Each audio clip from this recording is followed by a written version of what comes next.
परम पूज्य श्री साहिब जी, सम्माननीय सत्संग प्रेमी सज्जनों, भक्तिमयी ममता मूर्ति माताओं बहनों एवं प्यारे बच्चों,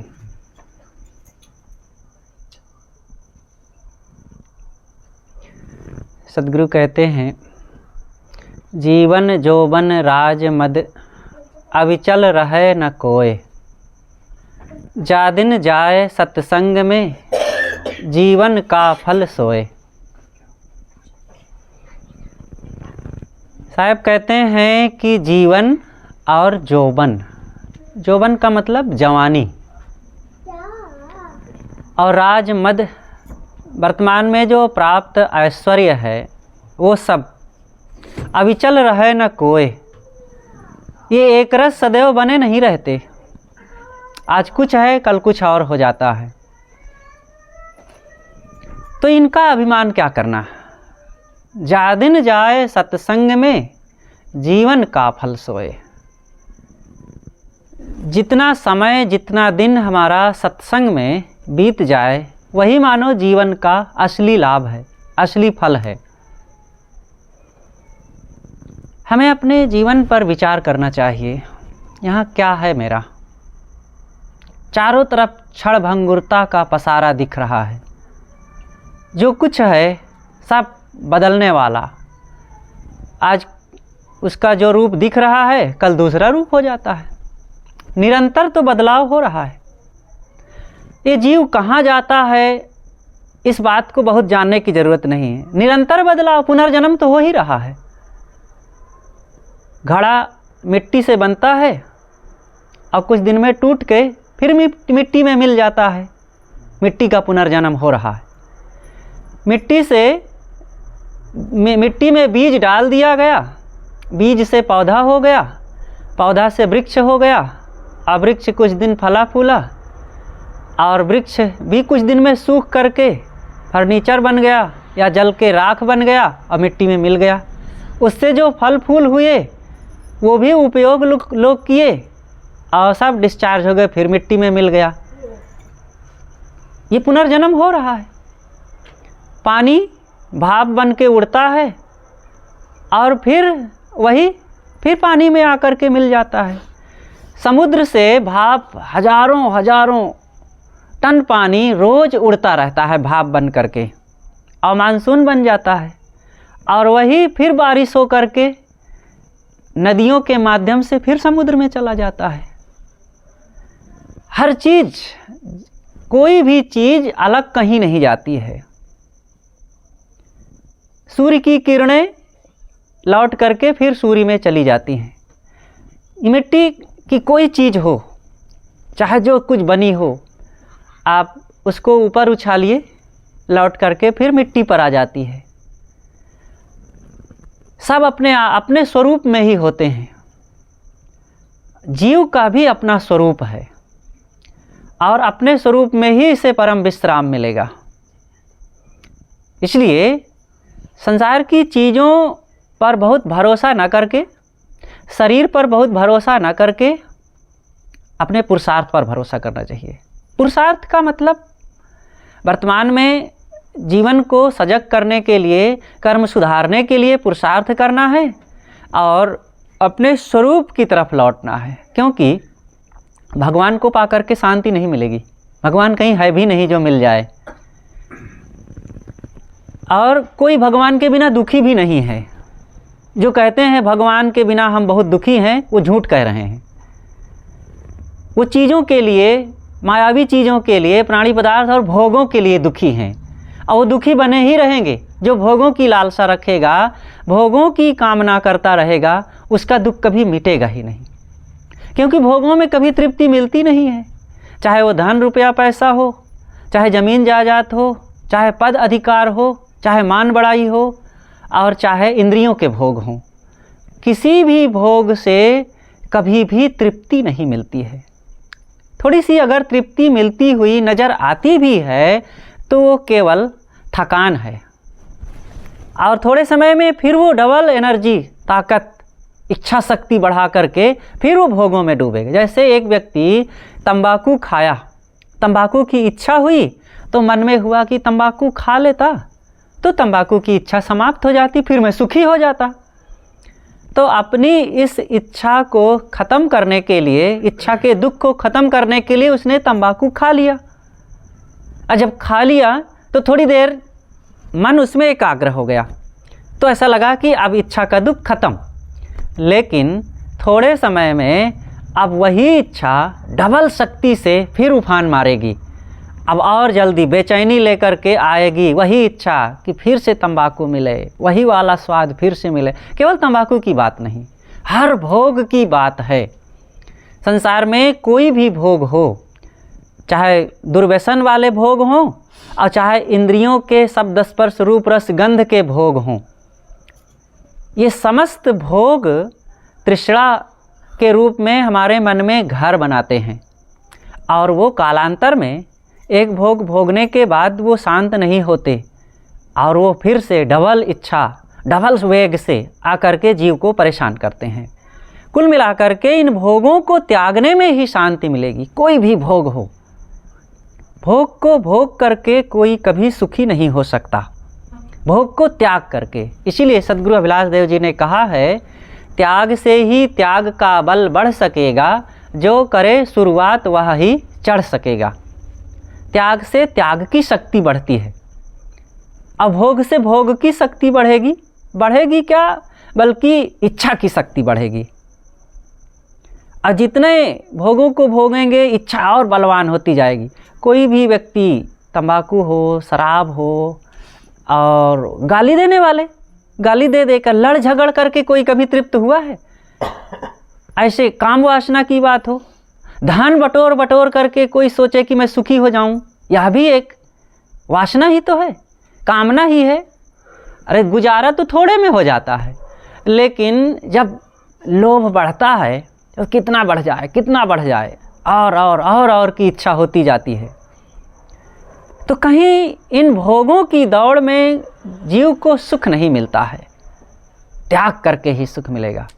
और त्यागने वाले त्याग करके उस त्याग की शक्ति से और त्याग के कारण अपने आप बड़े बलवान हो जाते हैं।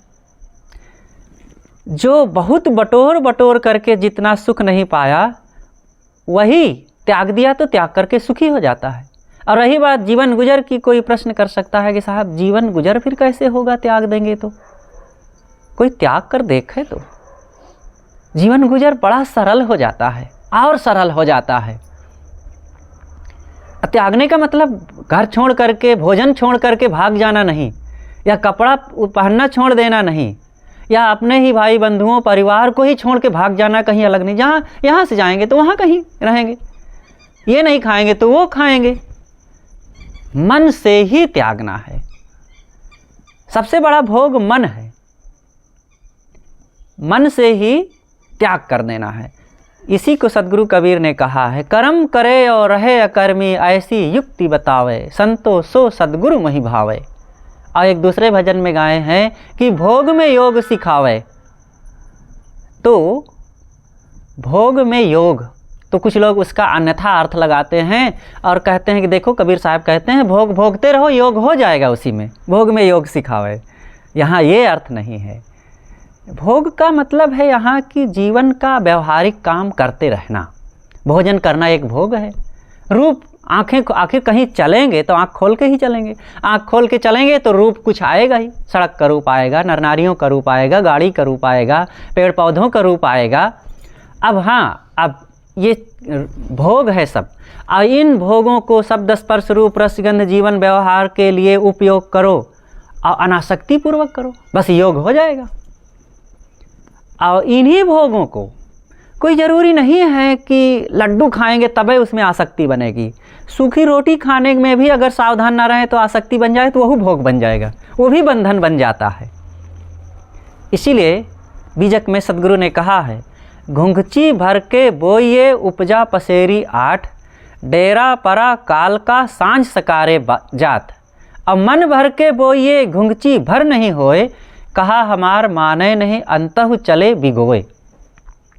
पहली साखी को लें कि साहब कहते हैं मन भर के बोइये घुंघची भर नहीं होए। कुछ लोग होते हैं जो मन भर, मतलब निष्काम भाव से बहुत काम करने के बाद भी, बहुत प्रवृत्ति अपनाने के बाद भी उनका थोड़ा भी बंधन नहीं बनता है। इसका अर्थ ये है कि निष्काम भावपूर्वक बहुत कर्म करते हुए भी, कुछ लोग देखो, बहुत लोग होते हैं। सदगुरु काशी साहेब जी अपने करीब 34 साल की उम्र में गृह त्याग किए और आए सदगुरु कबीर आश्रम नागझीरी बुरहानपुर में, और वहाँ आए, इतना तेज़ी से लगे साधना में, ग्रंथ अध्ययन किए और साधकों को जो अनपढ़ होते थे उनको भाषा का बोध कराते थे, भाषा पढ़ाते थे। जिनको भाषा पढ़ना आ जाता था बीजक याद कराते थे, बीजक याद कर लेने वालों को फिर बीजक पढ़ाते थे।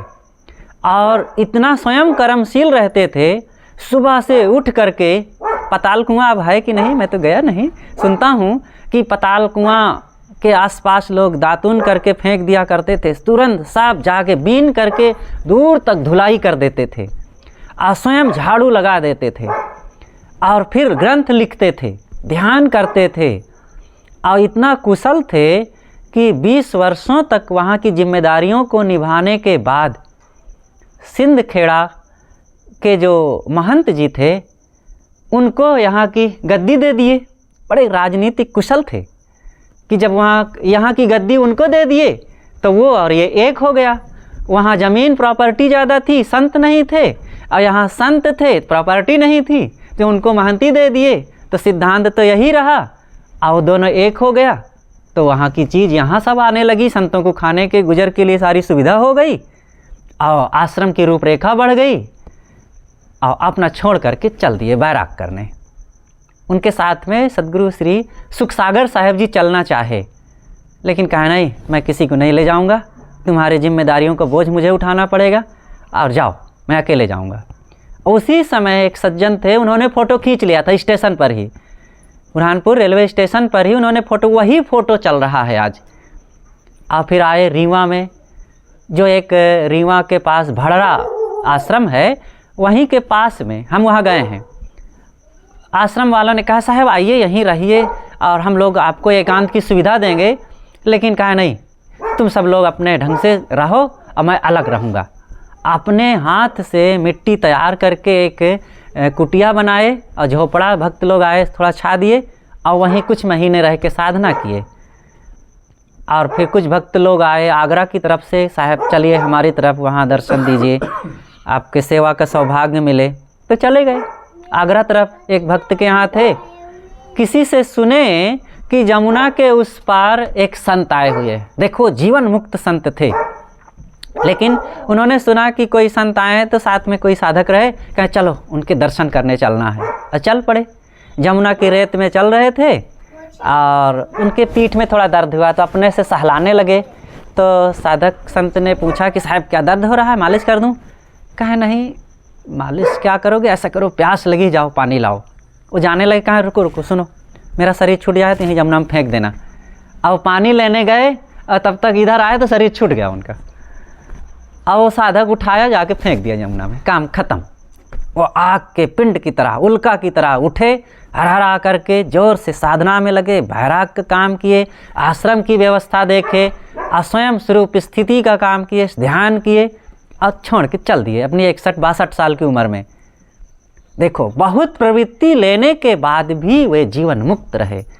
और कोई होते हैं कि लेटन बैठे हैं, कुछ नहीं जिम्मेदारी लेते हैं, लेकिन भारी बंधन बना लेते हैं, क्योंकि वो मन से सारा काम हो रहा है। मन में विषय वासनाओं को, राग द्वेष को, लोभ मोह को, काम क्रोध को जप रहे हैं और हाथ से बाहर नहीं कर रहे हैं, लेकिन भीतर मन में खूब उनके कर्म प्रपंचों की भीड़ लगी हुई है। तो ऐसा थोड़े है कि हाथ पैर से ना करेंगे तो बंधन नहीं बनेगा। सारा अंदर बिना हाथ पैर हिलाए ही काम वासना उठ जाती है, लोभ वासना उठ जाएगी, क्रोध उठ जाएगा और अहंकार जग जाएगा।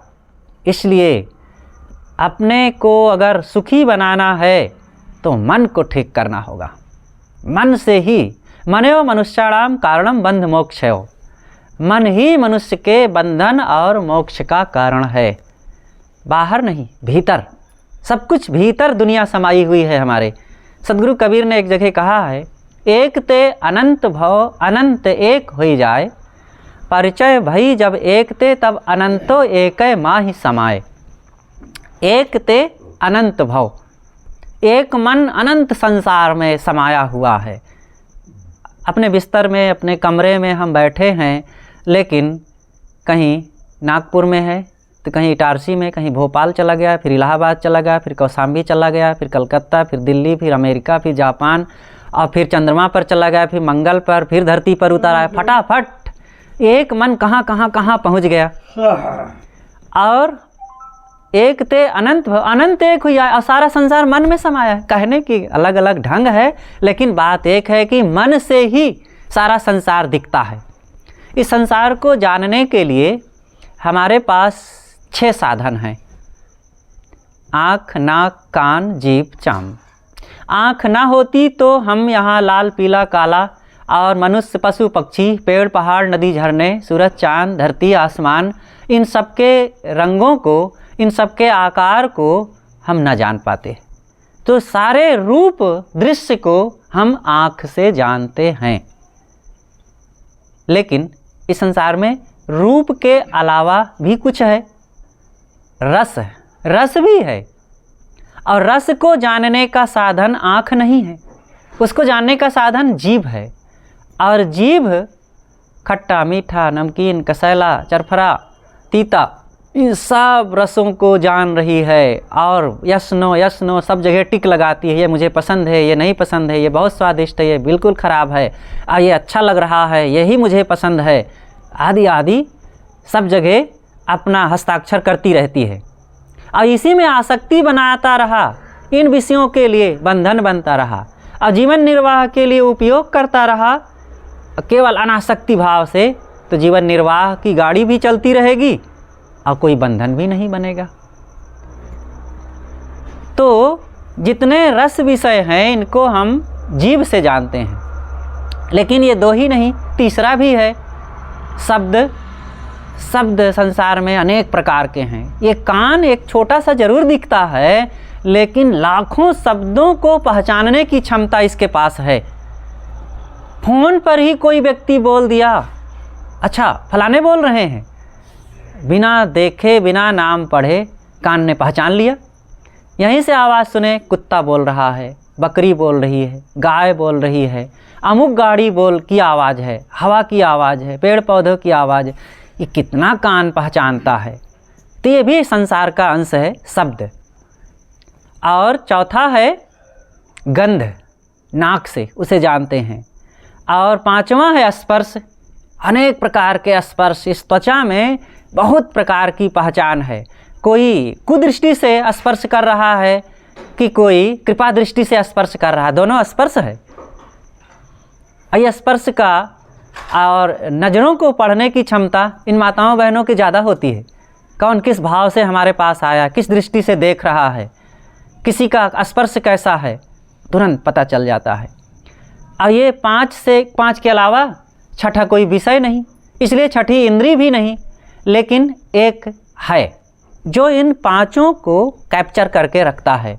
हमने रूप को देखा और रूप देखने के बाद रूप दृश्य सामने से हट गया, क्रिया भी खत्म हो गई, हम भी अलग हो गए, लेकिन अब मन में उस रूप के संस्कार बैठ गए। हमने शब्द को सुना, वो व्यक्ति चला गया, वस्तु हट गई, हम भी अलग हो गए, लेकिन उस शब्द के संस्कार हमारे मन में बस गए। ऐसे खाए, उसके संस्कार आ गए, देखे, सुने, छुए, सूंघे, सब संस्कार मन में आ गया। अब हम अपने कमरे में एकांत में बैठे हैं, लेकिन अब 5 विषय बिना आँख के, बिना नाक के, बिना कान, बिना रस, बिना जीभ के, वो 5 विषय आकर के हमको हलचल मचाते रहते हैं। वो रूप बहुत अच्छा था, वो शब्द बहुत अच्छा था, वो रस बहुत अच्छा था, वो मिठाई बहुत अच्छी, अनेक प्रकार का। ये है मन। मन सबको ग्रहण करके रखता है। इसीलिए बौद्धों ने, तथागत बुद्ध ने उसे सड़ायतन कहा है। 5 के बाद छठा आधार संसार को जानने का। और ये मन में ही सारा बंधन, इंद्रियों में बंधन नहीं है। अगर मन ना दिया जाए तो देखते हुए भी आँख नहीं देखेगी। हमारे सामने से कोई चला जाए और आँख देखते हुए भी हम कहीं बात करने में व्यस्त हैं, आँख देखते हुए भी नहीं देख पाएगी, मन से जब तक उस पर चिंतन नहीं करेंगे। इसीलिए कोई आता है पूछता है, भैया इधर फलाने गए हैं क्या? कहें हाँ कोई गया तो है लेकिन ध्यान नहीं दिया कौन गया।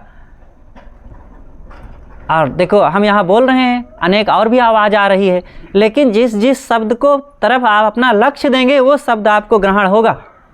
उधर गाड़ी चल रही है, उधर कुत्ता भी बोल रहा है, उधर और कहाँ, वो उन तरफ ध्यान नहीं जाएगा। तो सब कुछ मन से ग्रहण होता है, और इस मन के हंडिल को जो संभाले रखता है, फिर उसके जीवन में बड़ी स्वतंत्रता होती है और फिर कोई बंधन नहीं। इसलिए सद्गुरु कबीर ने कहा है कि जीवन जोबन राज मद अविचल रहे न कोय। ये जीवन क्षणभंगुर है, क्षण क्षण बदल रहा है। यहाँ मिले हुए प्राणी और पदार्थों में ज़्यादा भरोसा ना करें। और भरोसा तो करना है लेकिन व्यवहारिक तौर पर, आसक्ति ना बनने दें। हमारा मन जो है जिन दृश्यों से जुड़ता है वहाँ अनुकूल या प्रतिकूल कुछ ना कुछ तो होगा। अब अनुकूल हो जाने पर राग बनने लगता है और प्रतिकूल होने पर द्वेष बनने लगता है, और ये राग द्वेष के झूले में निरंतर ये मन झूलता रहता है। इसलिए राग और द्वेष से बचना जरूरी है, नहीं तो सुखानुसयी रागा और दुखानुसयी द्वेषः। इसलिए राग और द्वेष से अपने मन को ऊपर उठाना, अलग करना, ये साधक का काम है। गुरु कहते हैं जीवन जोबन राजमद। राजमद मतलब संसार की तमाम ऐश्वर्य की चीज़ें, वैभव, ये तो सब है ही हैं। इनमें अगर सावधानी पूर्वक व्यवहार न किया जाए तो मन हमारा आसक्त होता है और वहीं बंधन बनाता है। इसलिए संसार की चीज़ों में कहीं अपने मन को आबद्ध नहीं करना है। अविचल रहे न कोय। यहाँ पर एक रस कोई चीज़ बनी नहीं रहती है, बदल जाती है, छूट जाती है। चारों तरफ क्षणभंगुरता का पसारा फैला हुआ है। हमारा शरीर देखते देखते बुढ़ापा की ओर जा रहा है। आज से 10 साल पहले, 20 साल, 50 साल पहले हम यहाँ एक बार आए हैं गुरुदेव जी के साथ। कुछ रूप, एक दो रूप, 2-4 रूप पहचान में आ रहे हैं, लेकिन जो पहले थे आज नहीं है। उन बच्चों को, जिन बच्चों को देखे थे, हमारे साथ घूमने जाते थे, साथ में रहते बैठते उठते थे, आज वो सब बड़े बड़े हो गए। जिन माताओं बहनों को देखे थे आज वो सब वयोवृद्ध हो चली हैं, और हमारा शरीर खुद। तो ये संसार चारों तरफ सब बदलाव तो हो रहा है। इस बदलते संसार में किसी चीज़ को पकड़ा ही नहीं जा सकता है। और ये तो थोड़े 10-20 साल का अंतराल का बदलाव है। इस अनंत काल में सब कुछ निरंतर क्षीण हो रहा है, और हजारों हजारों वर्षों का ये दृश्य एक रस नहीं रहता, सब बदल रहा है। इसलिए संसार की क्षणभंगुरता को देखें। अचानक कुछ का कुछ यहाँ हो जाता है। तो जितना यहाँ पर चीज़ें हैं इनका निष्काम भाव से उपयोग करें, कहीं अपने मन को फंसाना नहीं है। साहब कहते हैं जीवन जोबन राजमद अविचल रहे न कोय। यहाँ कोई चीज़ सदा एक रस बनी नहीं रहती हैं। जो कुछ प्राप्त है वर्तमान में, इनका सदुपयोग किया जाए। निष्काम भाव से रह करके हम अपना कर्तव्य करें बस। जा दिन जाए सत्संग में जीवन का फल सोए। सबको सत्संग से प्रेम करना चाहिए। सत्संग से ही हमें अपने जीवन की वास्तविकता का बोध होता है। जिंदगी हमारी निरंतर बदलती जा रही है, और संसार के जितने दृश्य है यहाँ सब क्षण क्षण बदल रहा है। एक रस यहाँ बना नहीं रह जाता है। सब दिन होत ना एक समाना। ये भजन तो याद है माताओं को। सब लोगों को सद्गुरु कबीर साहब के कुछ भजन साखी याद करना चाहिए, और जीवन की क्षणभंगुरता को देखना ये सुख के साम्राज्य में पहुँचने का प्रथम आधार है।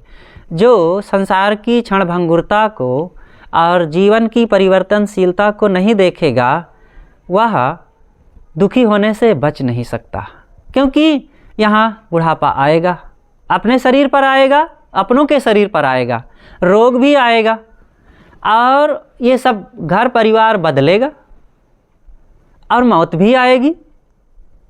क्या कोई कह सकता है कि हमारी मौत नहीं आएगी? या हमारे लोगों की, इसमें जितने लोग बैठे हैं कोई एक व्यक्ति है जो कभी न जाए यहाँ से?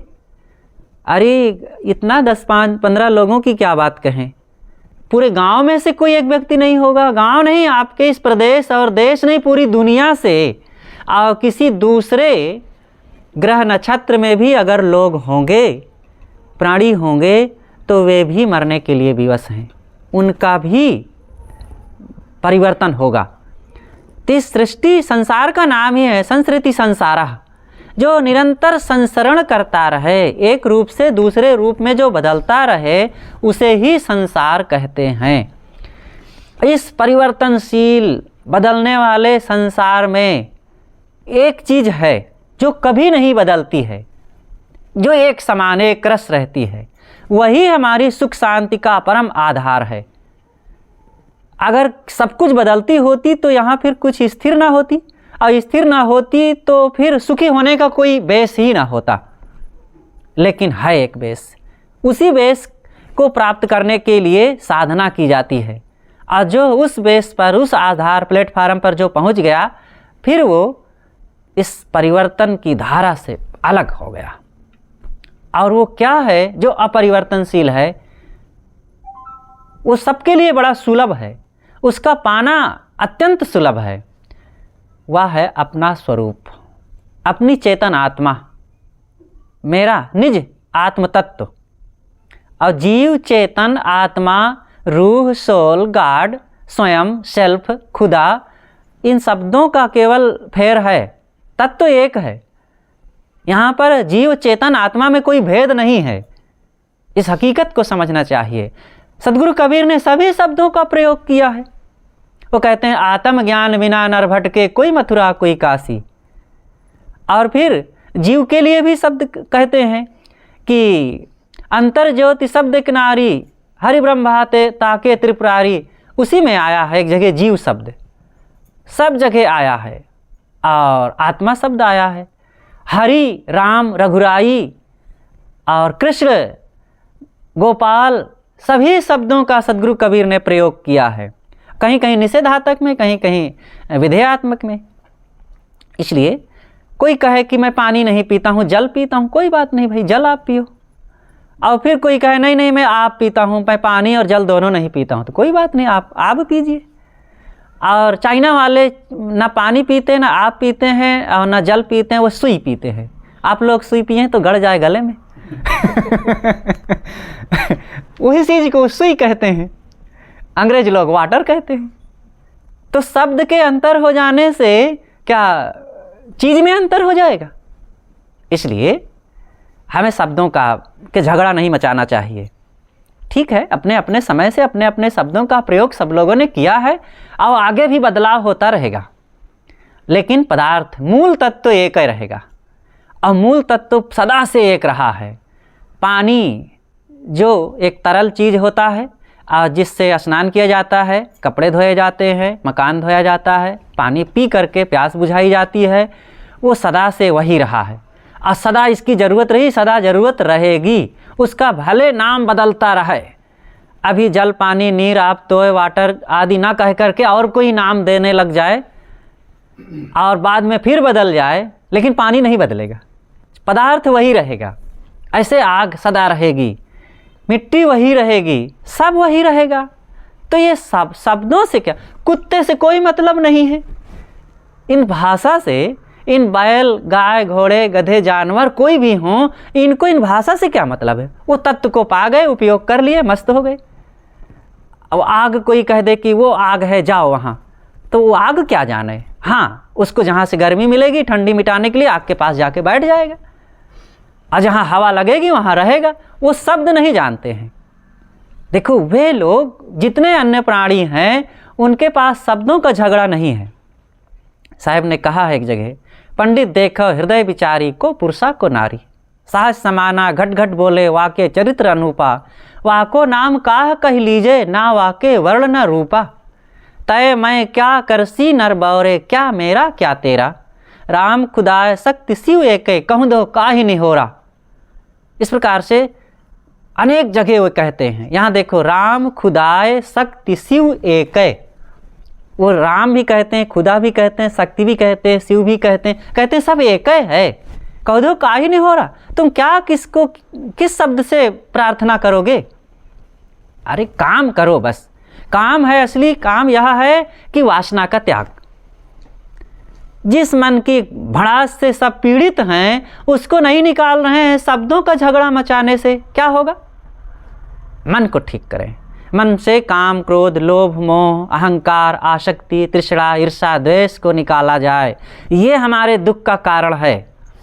और दया, क्षमा, ज्ञान, भक्ति, सेवा, सत्संग, संतोष, प्रेम, विनम्रता, अनासक्ति, निर्मोहता, इन सब को अर्जित किया जाए। इन सब से बड़ी शीतलता मिलती है, बहुत संतोष मिलता है, बड़ी प्रसन्नता मिलती है। अपने लिए भी, दूसरों के लिए भी, घर परिवार में प्रेम, एकता, सुमधुर संगठन बनाने के लिए यही सबकी ज़रूरत है। और लोक परलोक के लिए यही आधार है। इसलिए इन चीज़ों को हमें अर्जित करना है। और सत्संग से ये सब मिलेगा।